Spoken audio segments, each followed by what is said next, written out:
아멘. 믿음은 붙잡는 것입니다. 성경에 말한 모든 하나님의 약속을 어떻게 받을 수 있는가? 믿음으로 붙잡으면 됩니다. 천국은 어떻게 갑니까? 믿음으로. 믿음으로 가는 겁니다. 우리가 어떻게 구원받습니까? 구원도 믿음으로. 모든 것이 다 믿음으로 우리가 받고 누리고, 그리고 또 하나님 주신 은혜의 분복을 또 받아 누리며 살아갈 수 있는 줄 믿습니다. 그렇다면 믿음이 너무나도 중요하죠. 그렇게도 좋은 하나님의 은혜, 천국의 소망, 또 하나님께서 주신 말씀을 통한 모든 약속이 이 믿음을 통해서 다 흘러 들어오는데, 정작 그 믿음에 문제가 있다면 어떻게 되겠습니까? 하나님이 주시는 이 약속 단 한 방울이라도 절대 누릴 수가 없습니다. 그렇기 때문에 정말 이 믿음이 너무나도 중요합니다. 오늘 말씀을 통해서는 저와 여러분들이 이 말씀을 통해서 이 나에게 있는 믿음이 정말 성경에서 말하는 믿음인가, 하나님께서 원하시는 그런 믿음인가, 그것을 우리가 잘 들으면서 우리 자신을 점검해야 될 줄 믿습니다. 고린도후서 13장 5절에서 사도 바울이 이렇게 우리에게 말씀하고 있습니다. 우리 한번 같이 읽겠습니다. 너희는 믿음 안에 있는가? 너희 자신을 시험하고 너희 자신을 확증하라. 예수 그리스도께서 계신 줄을 너희가 스스로 알지 못하느냐? 그렇지 않으면 너희는 버림받은 자니라. 아멘. 너희가 믿음 안에 있는가? 너희 자신을 시험하라. 테스트해 보라는 것이죠. 나는 믿음이 있다, 그렇게 생각하지 마시고 정말 그 믿는다고 했던 그러한 것이 정말 참 믿음인가, 그것을 테스트해 보라는 거예요. 믿음 안에 있는지. 그러면서 너희 자신을 확증하라고 얘기합니다. 정말 확실한 건가? 어떨 때는 믿음이 있는 것 같고, 어떨 때는 믿음이 막 좋은 것 같고, 또 어떨 때는 내가 이거 믿음이 이것밖에 안 되나, 그 믿음이 자꾸 흔들려요. 그렇게 해서는 안 되겠죠. 그런 성도들이 많기 때문에 너희 자신을 믿음의 테스트를 통해서 확증하라고 그렇게 말씀합니다. 만약 그렇게 하지 않으면 너희는 버림받아 얘기합니다. 하나님의 약속과 그리스도를 통한 구원의 은혜와는 아무 상관이 없다라는 거죠. 얼마나 무서운 말씀입니까? 우리가 믿음으로 구원받는 거 가장 좋은 축복된 복이지만, 지금까지 믿음이 있다고 생각했는데 나중에 결과를 딱 보니까 믿음이 없었던 거예요. 버리운 자였어요. 자기 자신도 속았고 다른 사람도 속았고 다 속은 거예요. 그렇다면 얼마나 불행한 그러한 모습이겠습니까? 그렇기 때문에 우리의 믿음을 다시 한번 점검하고 그 믿음 안에 굳게 서야 될 줄 믿습니다. 신학자 에이든 토저는 이렇게 믿음을 이렇게 정의했습니다. 믿음은 곧 그리스도를 온 마음으로 응시하는 것이다. 그렇게 정의했습니다. 믿음이 무엇이라고요? 그 예수 그리스도를 온 마음으로 응시하는 거래요. 바라봅니다. 오직 그것만 보는 거죠. 집중해서. 바로 그것이 믿음이라고 우리에게 가르쳐주고 있습니다. 그렇기 때문에 이 믿음은 절대적인 의존의 마음입니다. 마치 갓난 아이가 엄마 품속에 있으면 어떻습니까? 세상에서 제일 평온하잖아요. 근데 그 엄마 품속을 떠나버리면 어때요? 세상에서 제일 불행한 아이, 제일 슬퍼하고 불행해서 엉엉엉 울지 않습니까? 그러다가도 엄마 품속에 다 들어오면 어떻게 되죠? 그러면 그 얼굴이 말로 다 할 수 없이 평안한 그것을 느낄 수 있거든요. 믿음도 그렇다는 것입니다. 근데 그 믿음은 절대적인 믿음이라는 거죠. 절대적인 의존의 그런 마음이라는 거예요. 쉽게 딱 말씀드리면 저 주님 없이는 못 삽니다. 그게 믿음이라는 거죠. 그런데 아직도 주님도 필요하고 세상도 필요하고 이렇게 돼버리면 안 돼요. 우리에게 이러한 믿음이 있어야 될 줄 믿습니다. 그래서 오늘 룻을 통해서 이 절대 의존의 마음, 정말 그리스도만을 온 마음으로 응시하고 바라보는 그것이 믿음인데, 그 믿음의 모습이 어떻게 나타나는지 오늘 룻의 그러한 모습을 보면서 우리가 알아보도록 하겠습니다. 본문 말씀은 6절부터 22절까지 쭉 읽었는데요, 실제적으로는 14절부터 18절까지만 보겠습니다.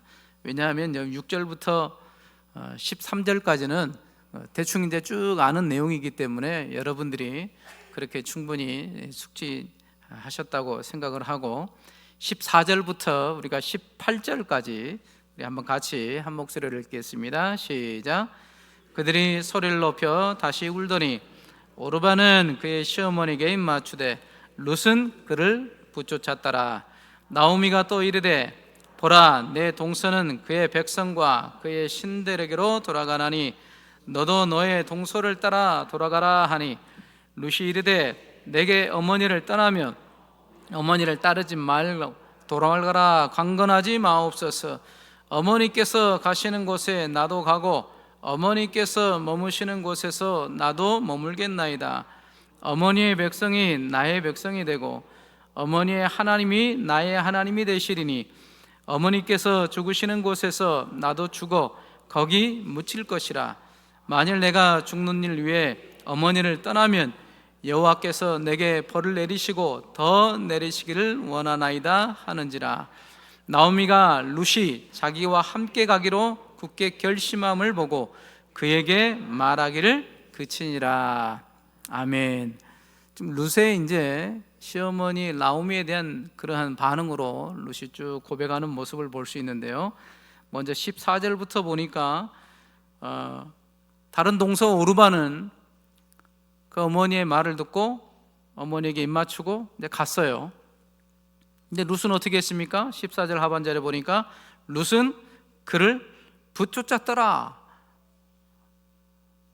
이 한마디에 룻의 이 믿음이 다 들어가 있습니다. 사실은 이 한마디에. 여기만 한번 읽어볼까요? 룻은 시작. 룻은 그를 붙쫓았더라. 14절 하반절 여기만요. 우리 한번 같이 읽겠습니다. 시작. 룻은 그를 붙쫓았더라. 아멘. 룻은 시어머니를 붙쫓았던 거예요. 여기 나오는 붙쫓았다의 이 원어를 살펴보면 이 붙쫓았다의 그 의미는 달라붙는 거예요. 딱 달라붙는 거예요. 이것을 다른 표현으로는 확고히 머물러 있는 거예요. 흔들림 없이. 그리고 다른 표현으로는 힘써 쫓아간다는 표현이에요. 그렇기 때문에 룻이 시어머니를 붙쫓았더라. 그것은 이 시어머니에게 딱 달라붙어서 확고한 거예요. 그러니까 나중에 시어머니가 이제 굳이 얘기 안 하잖아요. 워낙 확고하게 저는 어머니를 따르겠습니다. 나중에 쭉 살펴보겠지만 어마어마한 고백들이 담겨 있거든요. 룻의 모습을 볼 수 있습니다. 그래서 시어머니를 힘써 쫓아가는 그러한 모습들, 뗄래야 뗄 수가 없는 거죠. 이게 바로 룻의 믿음이었다라는 것이죠. 계속 살펴보겠지만 이 룻은 시어머니를 통한, 시어머니가 섬겼던 그 하나님을 믿음으로 보게 되었고, 그가 실제로 이런 엄청난 이 결단의 순간에 룻이 시어머니를 쫓아가는데 그를 붙쫓았다고 얘기합니다. 그러니까 단순히 시어머니만 붙쫓은 게 아니라 시어머니가 섬겼던 그 하나님을 동일하게 붙쫓은 거예요. 우리는 동일하게 표현할 수가 있습니다. 룻이 얼마나 하나님을 간절히 소망했고 그 하나님을 향하여서 얼마나 달라붙었는지 우리가 알 수 있습니다. 그래서 실제로 룻이 이제 나오미를 따라서 가게 되는데요, 이 말을 듣고 15절에 나오미가 그러죠. 나오미가 또 이르되 보라, 네 동서는 그의 백성과 그의 신들에게로 돌아가나니 너도 너의 동서를 따라 돌아가라. 재차 얘기합니다. 루시 시어머니를 붙쫓았어요. 꽉 붙들었는데도 불구하고 나오미 시어머니의 입장에서는 짠하기도 하고 미안하기도 하고 자기를 따라와서 뭐 하겠다는 거예요. 룻은 모압 여인 아니겠습니까? 나오미는 베들레헴 이스라엘 사람이고요. 전혀 상관이 없어요, 어찌 보면. 그렇기 때문에 다시금 네 동서도 그의 백성과 그의 신들에게로 돌아갔다. 모압으로 돌아간 거예요, 다시금 자기 고향으로. 그러니까 너도 돌아가라. 근데 참 표현이 보시면 나오미가 그 동서를 이렇게 표현합니다. 그의 백성과 그의 신들에게로 돌아갔다 얘기합니다. 지금도 물론 비슷하지만 그 당시 때는 이 삶과 이 종교는 뗄래야 뗄 수가 없어요. 삶이 종교이고 종교가 삶입니다. 이 동서와 룻의 지금 고향은 모압이죠. 모압 그 당시 때의 신은 그모스라는 신입니다. 그 그모스 신을 섬기는데 모든 백성들이 섬길 수밖에 없어요. 왜냐하면 그 그모스 신이 모압 땅에 있는 모든 주민들과 토지와 그리고 또 농사 더불어 수확 이 모든 것을 다 관장한다고 생각하기 때문에 다 그 그모스 신에게 그렇게 이제 섬기는 거예요. 지금도 거의 비슷하긴 하지만요. 그래서 이 동서를 표현할 때 그의 백성과 그의 신들에게로 돌아갔다 그렇게 이제 표현하는데 너도 그러니까 너도 돌아가라. 너도 신들에게로 돌아가라. 그러면 돌아가게 되면 모압 땅에 다시 자기 고향으로 가면 이 룻도 누구를 섬기는 겁니까? 모압의 그모스 신을 섬기게 되는 거예요. 근데 성경에 보면 이 모압이 섬겼던 그모스 신에 대해서 이렇게 표현합니다. 그 그모스를 가증한 신이었다. 혐오스러운 신이었다. 이렇게 표현합니다. 열왕기하 23장 우리 13절에 그렇게 나와 있는데요. 우리 저 말씀을 한번 같이 보겠습니다. 시작. 또 예루살렘아 멸망의 산 오른쪽에 세운 산당들을 왕이 더럽게 하였으니 이는 옛적에 이스라엘 시돈 사람의 가증한 아스타롯과 모압 사람의 가증한 그모스와 암몬 자손의 가증한 밀곰을 위하여 세웠던 것이며. 아멘. 여기 나오죠. 모압 사람의 가증한 그모스라고 얘기합니다. 하나님 보셨을 때에 그 모압 섬겼던 그모스는 혐오스러운 거예요. 왜냐하면 아마도 인신 제사가 있었을 것이다 그렇게 추정을 합니다. 실제로 역사 속에 모압 왕이 자기 아들을 그모스에게 바쳐요. 얼마나 혐오스럽습니까? 하나님 보셨을 때는 인신 제사까지 드리면서까지 자기들의 풍요와 안녕과 건강을 누구한테 비는 거예요? 살아있지도 않는 그 그모스, 사람이 만든 그 우상에 그렇게 제물로 바치는 거예요. 그러면서 마치 그것이 자기 민족을, 자기의 삶을 평안케 해줄 거라 그렇게 믿는 거죠. 하나님 입장에서는 상당히 그 모습들이 가증스럽고 혐오스러운 거예요. 근데 오르반은 어떻게 했습니까? 그의 백성과 그의 신들에게로 갔어요. 갔다는 건 뭡니까? 똑같이 가면 모압의 신인 그모스를 섬기는 거예요. 그러니까 룻도 너도 가라. 그러니까 룻은 갑니까 안 갑니까? 룻은 가요 안 가요? 안 가잖아요. 왜 안 가는 거예요? 믿음이 있잖아요. 믿음이. 하나님에 대한 믿음이. 그래서 시어머니를 붙쫓았더라 그렇지 않습니까? 그러니까 이것은 분명히 무엇이냐면 내가 만약에 다시금 시어머니를 그냥 보내고 내가 이 모압 땅 다시 고향 땅으로 가게 되면 뭐를 섬기는 거예요? 그모스를 섬기는 건데 이 그모스는 정말 가증한 거거든요. 혐오스러운 거예요. 근데 이 룻의 마음속에 믿음이 생겼어요. 살아계신 하나님에 대한 믿음이 생겼어요. 그러니까 하나님의 마음이 있는데 어떻게 그 고향 땅에 돌아가서 그 우상 가증히 여기는 그 금오스를 섬길 수 있겠냐 이거죠. 근데 그 어머니는 그것도 모르고 야 너도 돌아가라. 그러니까 돌아갑니까 안 돌아갑니까? 안 돌아가죠. 안 돌아가는 게 아니고 돌아갈 수가 없습니다. 이제는 하나님을 섬기는 이 믿음의 사람으로서 어떻게 이 세상으로 다시금 돌아갑니까? 하나님 마음속에 딱 모시고 있는데 하나님이 싫어하는 그것을 또 한다? 있을 수 없습니다. 한 발은 하나님께 두고 한 발은 세상에 두고 있을 수 없는 거예요. 두 마음을 품는 거 있을 수 없는 거예요. 그것은 믿음이 아닙니다. 그것은 믿음이 아니라 자기의 신념이에요. 자기의 신념. 그것을 믿음이라고 하지 않습니다. 룻에게는 분명한 믿음이 있었던 거예요. 살아계신 하나님에 대한 믿음, 신념이 아니었습니다. 그렇기 때문에 돌아갈 수가 없는 거예요. 돌아가지 않는 거예요. 왜 그렇습니까? 이제는 내가 섬기는 살아계신 하나님이 분명히 계시는 거예요. 믿음의 눈으로 보았기 때문에 그렇게 하는 것이죠. 우리는 이러한 믿음이 필요합니다. 담임 목사님께서 지금 새벽에 쭉 창세기 강해를 하시는데 창세기 19장에 보면 우리가 너무 잘 아는 사건이 나옵니다. 그 사건은 소돔과 고모라 성 사건입니다. 하나님께서 보시다가 도저히 안 돼서 이제는 그 소돔과 고모라 성을 멸망하기로 하십니다. 그러는 가운데 아브라함이 알게 되고 그 소돔과 고모라 성에 조카 롯이 있는 거예요. 조카 롯 때문에 하나님 앞에 기도하는 거예요. 하나님 살려달라고. 근데 그러는 가운데 하나님께서 천사들을 보내서 그래서 소돔에 있는 이 조카 롯을 구하게 되죠. 그러면서 천사들이 가서 여차 하나님께서 심판하신다. 유황불로 반드시 심판하실 것이다. 이 이야기를 들은 사람은 다 농담으로 여깁니다. 우스울 수밖에 없는 거예요. 어떻게 무슨 심판이 일어나느냐.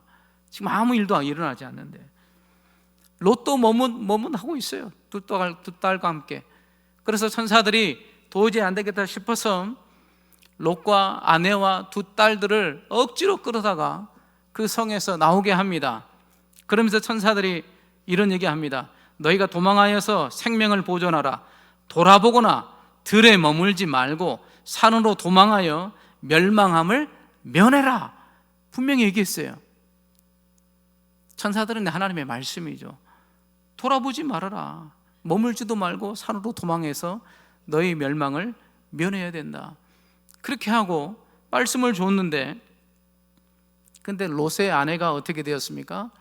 롯의 아내가 돌아봤어요. 뒤를 돌아봤어요. 뒤를 돌아봤다는 건 뭘 봤다는 것이죠? 소돔과 고모라를 봤어요. 돌아보지 말라는데 돌아보는 즉시 롯의 아내는 소금 기둥이 되었습니다. 왜 돌아봤을까요? 뭐 때문에? 무슨 미련으로? 그곳은 하나님께서 심판하시겠다는 그런 재앙의 도시예요. 멸망의 도시입니다. 지금 당장이라도 지금 하늘에서 불이 떨어져서 다 초토화시키는 거예요, 하나님께서. 근데 무슨 미련이 있다고 거기를 돌아보냐고요. 안 되는 겁니다. 안 되는 거예요. 정말 믿음이 있는 사람 같으면 뒤를 돌아보는 것이 아니라 뒤를 향하여서도 혐오스러워해야 돼요. 하나님의 임재가 없는 곳, 하나님과 함께 할 수 없는 그런 불결하고 더러운 땅, 그곳에서 어떻게 믿음의 사람들이 평안하게 있을 수가 있느냐 이거죠. 그리고 그 세상의 즐거움과 쾌락과 죄악의 이 향락의 그러한 것들을 어떻게 다시금 돌아봐서 그렇게 할 수 있냐 이거죠. 그렇게 해서는 안 된다는 것이죠. 롯의 아내는 그런 세상에 대한 미련, 여전히 이 죄가 주는 즐거움, 남아있는 거예요. 믿음은 그런 것이 아닙니다. 믿음은 하나님 외의 것에 대한 혐오함이 있는 거예요. 지금까지는 하나님 없이 살았는데 살아계신 하나님이 계심을 믿음으로 다 느껴지고 그리고 또 보게 되니까 그 이전까지 있었던 하나님 없이 살아왔던 그런 삶의 태도나 죄악된 그러한 삶에 대해서 혐오스러운 거예요. 똑같은 마음이 듭니다. 뒤를 돌아볼 수가 없어요. 끊을 수밖에 없습니다. 거기서부터 나올 수밖에 없는 거예요. 거룩하여 구별되어서 하나님 앞에 드리기를 원하는 거예요. 이것이 참 믿음의 그러한 모습인 것을 우리에게 가르쳐주고 있죠. 룻은 바로 그런 믿음으로 하나님을 바라보고 있는 거예요. 또 룻기 1장 우리 16절을 보면 룻이 이제 다시 어머니한테 얘기합니다. 내게 어머니를 떠나며 어머니를 따르지 말고 돌아가라. 강건하지 마옵소서. 어머니께서 가시는 곳에 나도 가고 어머니께서 머무시는 곳에서 나도 머물겠나이다. 어머니의 백성이 나의 백성이 되고 어머니의 하나님이 나의 하나님이 되시리니. 아멘. 저는 이 말씀을 보고 충격을 받았습니다. 이 룻은 이방 여인입니다. 이스라엘 사람이 아니에요. 모태신앙이 아니에요. 성경 공부를 했던 사람도 아닙니다. 어떤 믿음의 연단과 훈련을 받은 사람도 아니에요. 그럼에도 불구하고 이런 참된 믿음의 고백을 하고 있는 그러한 모습을 볼 수가 있습니다. 어머니께서 가시는 곳에 나도 가고 어머니께서 머무시는 곳에서 나도 머물겠고, 이 머물다는 것은 잔다는 표현이에요. 어머니께서 자시면 거기서 저도 자겠습니다. 딱 하나가 된다는 거예요. 안 떨어지겠습니다. 그리고 심지어는 어머니의 백성이 나의 백성이 되고, 믿음은 이런 거예요. 믿음은 이방 여인인데 어떻게 이스라엘과 한 백성이 될 수 있습니까? 혈통으로 맞지도 않는데요. 근데 믿음은 그것을 가능케 합니다. 그 믿음으로 아브라함의 후손이 되게 하시는 거예요. 하나님의 자녀가 되게 하시는 거예요. 이런 믿음의 고백을 하고 있는 모습을 볼 수 있습니다. 어머니의 백성이 이제는 내 백성이나 마찬가지입니다. 세 가족 중에 이렇게 고백한 사람은 한 번도 못 봤어요. 저는 지금까지 세 가족 교육 해봤지만, 이제는 저는 예수님 믿겠습니다. 예수 믿는 사람은 이제 저의 형제입니다. 그렇게 고백해서 한 명 못 봤어요. 그렇게 할 수도 없어요. 사실은 지식이 없어서도 잘 못합니다. 개인적인 구원에 있어서 어떤 체험에 있어서 이제 하나님 믿는다고 하지, 이렇게까지는 고백하기 힘듭니다. 그런데 오늘 룻을 보십시오. 어머니의 백성이 나의 백성이 된다. 하나님 때문에 가능합니다. 아멘. 하나님을 믿는 그 믿음 때문에 이 민족 자체가 다른데도 하나의 민족처럼, 하나의 백성처럼 하늘 시민이 되어버리는 거예요. 하늘의 백성이 되는 거예요. 믿음으로 여기까지, 룻은 여기까지 보고 있는 거예요. 그리스도 안에서 주님을 믿는 사람들에게는 구원받습니다. 그러나 여기서 머물러 있으면 안 됩니다. 그 믿음은요, 우리를 구원할 뿐만 아니라 그 구원의 믿음은 우리로 하여금 머리 대신 예수님께 접붙이게 하셔요. 그래서 나도 하나님 자녀가 되고 예수님의 몸 지체가 되지만 그 믿음의 모든 형제 자매들이 동일하게 예수님의 몸에 붙은 지체가 되게 하셔요. 한 몸이 되게 하시는 거예요. 놀라운 생명체죠. 하나의 몸이 되게 하셔요.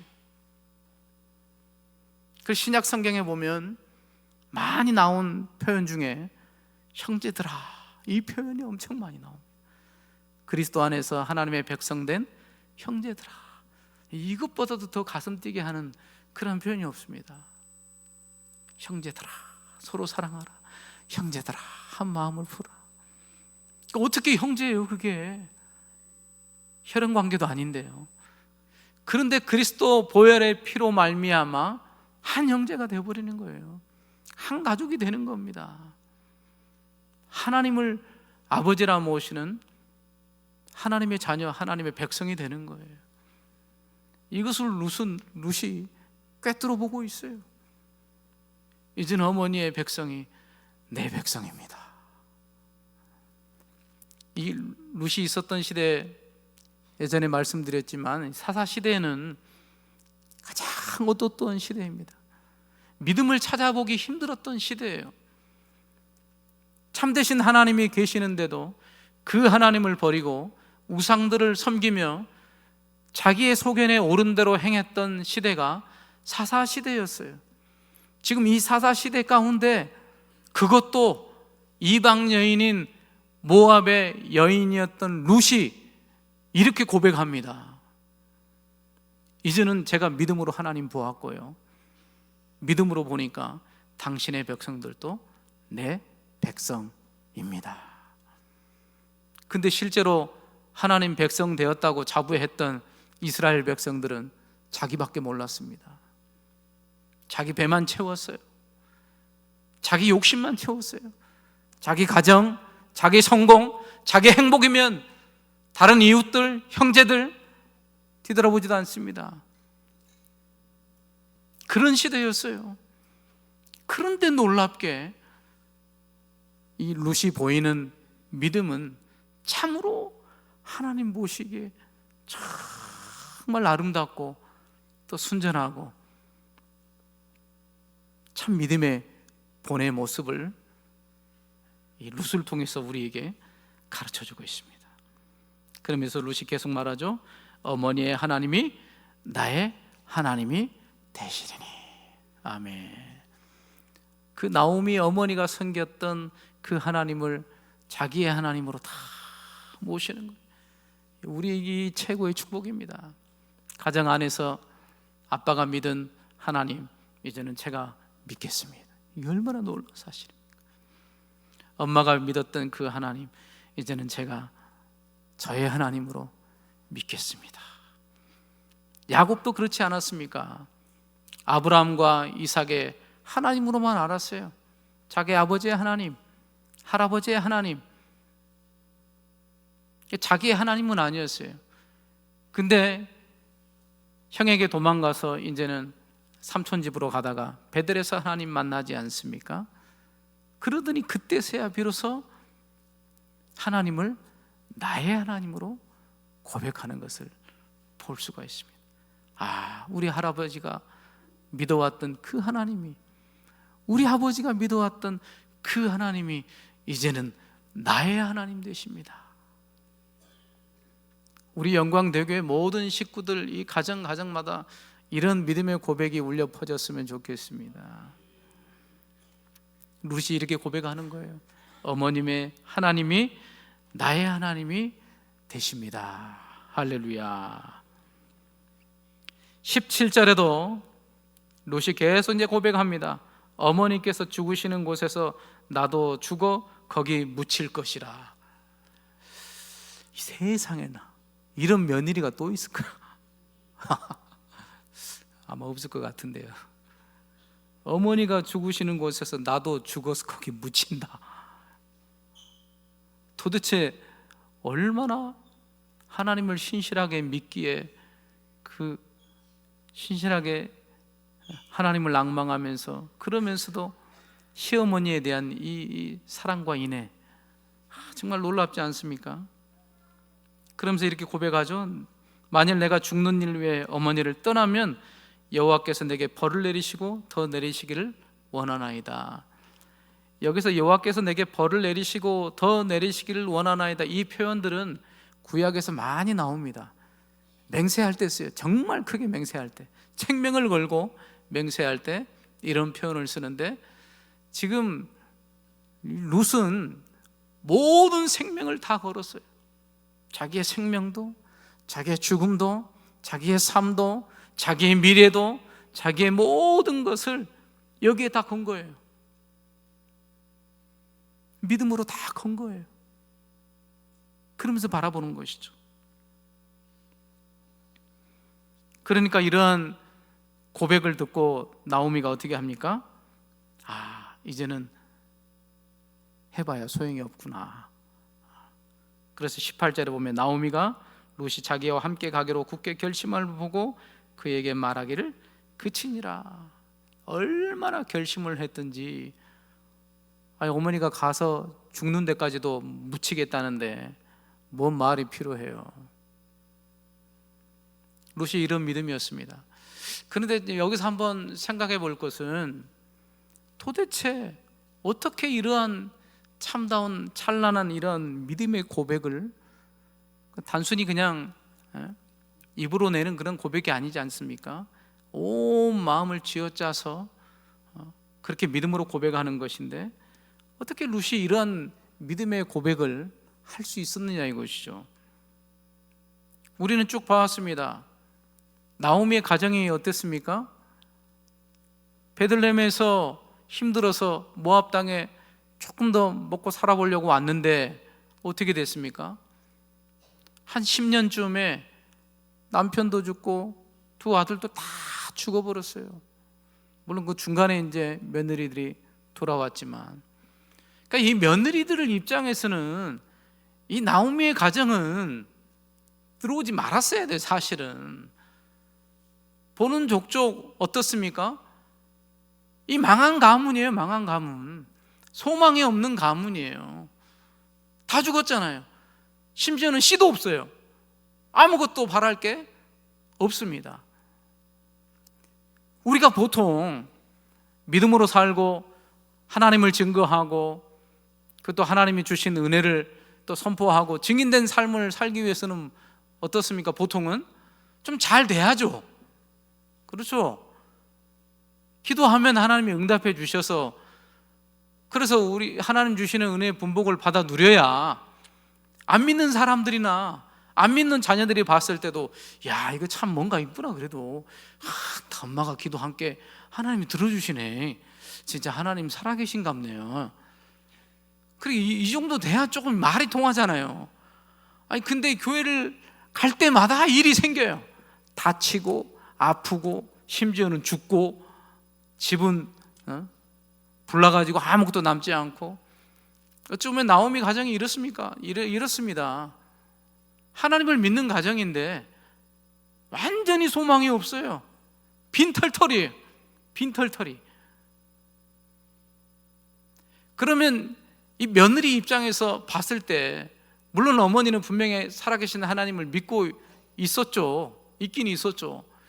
근데 이 며느리 입장에서 바라본다면 우리가 생각할 때 믿음이 생기겠습니까? 안 생기겠습니까? 너무 어려운가요? 보통 우리가 생각할 때는 안 생기죠. 뭐가 좀 잘 돼야지, 그래야 살아계신 신이 있는갑네요. 그러지 뭐 할 때마다 안 돼. 다 막혔어요. 이 나오미 가정처럼 완전히 폭삭 망했어요. 모압 땅인데 살 수도 없어요. 이렇게 보면 그러면 어떻게 결론이 납니까? 와, 믿어봐야 소용없네. 이때까지 기도하고 땀 흘리고 봉사하고 섬겼는데 가정이 폭삭 망해버렸어요. 그러면 어떻게 되는 겁니까? 그럼 그것을 본 사람들의 입장에서는 저 사람이 섬기는 하나님이 없나 봐요. 보통은 이렇게 가야 되잖아요. 근데 룻은 보십시오. 폭삭 망해버린 빈털터리인 이 나오미의 가정, 나오미 가정도 아니죠. 시어머니인 나오미 한 사람만 남았을 뿐이에요. 근데 룻은 어떻게 고백을 합니까? 시어머니의 하나님이 나의 하나님입니다. 이게 어떻게 이해가 됩니까? 이게 어떻게 이해돼요? 근데 성경은요, 이게 참 믿음이라고 얘기합니다. 우리가 기도할 때 하나님이 응답하셔서 역사하심은 있죠. 분명히 있습니다. 그러나 그럴 때보다도 하나님이 침묵하실 때가 훨씬 많아요. 우리에게 아픔이 있고 고난이 있고 힘든 역경이 있고 심지어는 나오미 가정처럼 완전히 폭삭망해서 이건 도대체 소망이 없는 그런 모습까지 추락할 수가 있다는 거예요. 그러면 그때 만약 그래도 하나님을 믿으시겠습니까? 그렇다면 여러분들 어떻게 하시겠습니까? 그때 참 믿음의 진가가 드러난다는 거예요. 그렇기 때문에 평상시 때는 잘 모릅니다.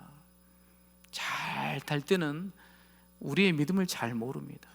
정말 힘들 때, 정말 힘들고 아플 때, 어려울 때, 도저히 인간적인 이제 방법이나 힘이 없이 소망이 없을 때, 그때 비로소 정말 하나님을 찾는지. 그럼에도 불구하고 저는 하나님밖에 없습니다. 제가 행복하든지, 제가 불행하든지, 제가 성공하든지, 제가 실패하든지, 제가 건강하든지, 제가 몸이 아파서 죽게 생겼든지 상관없이 어떤 순간에서도, 가장 힘든 순간에서도 하나님을 인정하겠습니다. 하나님을 고백하겠습니다. 역시 하나님은 나의 하나님이시요, 나는 하나님만 믿고 의지합니다. 이런 믿음의 고백이 오늘 나온 룻의 고백입니다. 룻의 고백이에요. 그래서 이 룻이 고백한 이 믿음의 고백을 통하여서 우리 모두에게 도전하고 있습니다. 이 시대 가운데 이런 룻과 같은 믿음,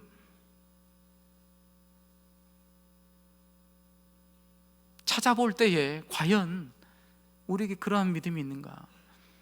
주님께서도 말씀하십니다. 이 마지막 때에 믿음을 찾아보겠느냐? 다 이적을 보고 표적을 보고 자기가 원하는 것, 그것을 해주면 무엇인가 좀 하는 것 같고 믿는 것 같은데, 정말 정작 그런 것 없이도 하나님을 신뢰하고 하나님을 의지하고 하나님을 끝까지 믿는 그러한 믿음의 그러한 모습을 찾아볼 수 있겠느냐? 주님께서 말씀하십니다. 저와 여러분들은 어떻습니까? 정말 룻이 고백했던 이 믿음의 고백처럼 이러한 믿음으로 든든하게 서 계십니까? 너희가 예수 그리스도 안에 있는지 너희 자신을 시험하라. 그리고 너희의 믿음을 확증하라 말씀합니다. 그렇지 못하면 너희는 버린 자라 말씀합니다. 우리는 어느 편에 서 있습니까? 하나님 보시기에 참된 믿음 안에 여전히 견고하게 서서 하나님을 낭망하며 하나님을 신뢰하며 우리의 인생을 전부 드리고 우리의 온 마음을 기울여서 하나님을 바라보고 있습니까? 아니면 여전히 하나님도 바라보지만 여전히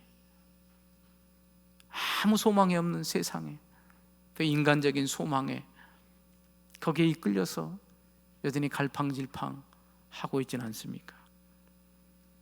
저와 여러분들이 다시금 우리의 믿음을 점검하고 살아있는 믿음, 정말 주님만을 신뢰하는 그런 진정한 믿음으로 서야 될 줄 믿습니다. 그러한 믿음을 통하여서 하나님은 일하실 것이고, 그런 믿는 자에게 하나님께서는 하나님의 일을 나타낼 것이고, 그 믿음을 통하여서 하나님께서 멋지게 하나님 나라를 이루어 가실 것입니다.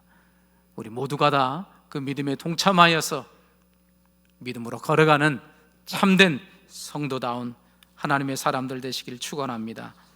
기도하겠습니다.